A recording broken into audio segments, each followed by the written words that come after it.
উদিত নারায়ণ ঝা হলেন একজন ভারতীয় নেপথ্য সঙ্গীত শিল্পী যার কর্মজীবন ১৯৮০ সাল থেকে শুরু হয় এবং এখনও পর্যন্ত তিনি সক্রিয় রয়েছেন। তিনি হিন্দি, নেপালি, ভোজপুরি এবং অন্যান্য ভারতীয় ভাষায় গান গেয়েছেন।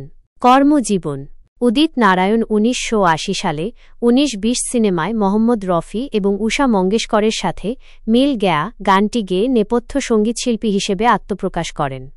১৯৮৮ সালে কেয়ামত সে কেয়ামত তাক সিনেমায় আমির খানের লিপে পাপা কেহতে হ্যায় গানটি গেয়ে তিনি প্রথম সাফল্য পান। এরপর তিনি অসংখ্য জনপ্রিয় সিনেমায় গান গেয়েছেন, যার মধ্যে রয়েছে দিলওয়ালে দুলহানিয়া লে যায়েঙ্গে, রাজা হিন্দুস্তানি, কুছ কুছ হোতা হ্যায়, হাম দিল দে চুকে সনম, লগান, দেবদাস, বীর জারা, স্বদেশ, তেরে নাম, কহনা পেয়ার হ্যায়, গাদার এক প্রেম কথা এবং দিল তো পাগল হ্যায়। তিনি ২০টিরও বেশি ভাষায় গান গেয়েছেন।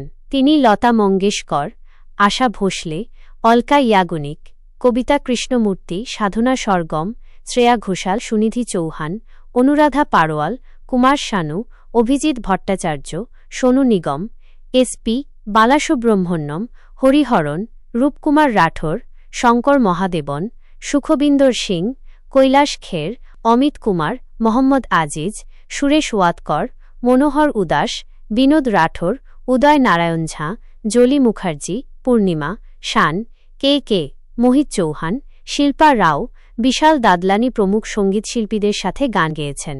পুরস্কার ও সম্মাননা: উদিত নারায়ণ ৪টি জাতীয় চলচ্চিত্র পুরস্কার এবং ৫টি ফিল্মফেয়ার পুরস্কার সহ অসংখ্য পুরস্কার জিতেছেন।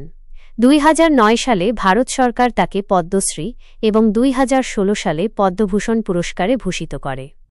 ব্যক্তিগত জীবন: উদিত নারায়ণ ১৯৫৫ সালের ১ ডিসেম্বর বিহারের সুপৌলে জন্মগ্রহণ করেন।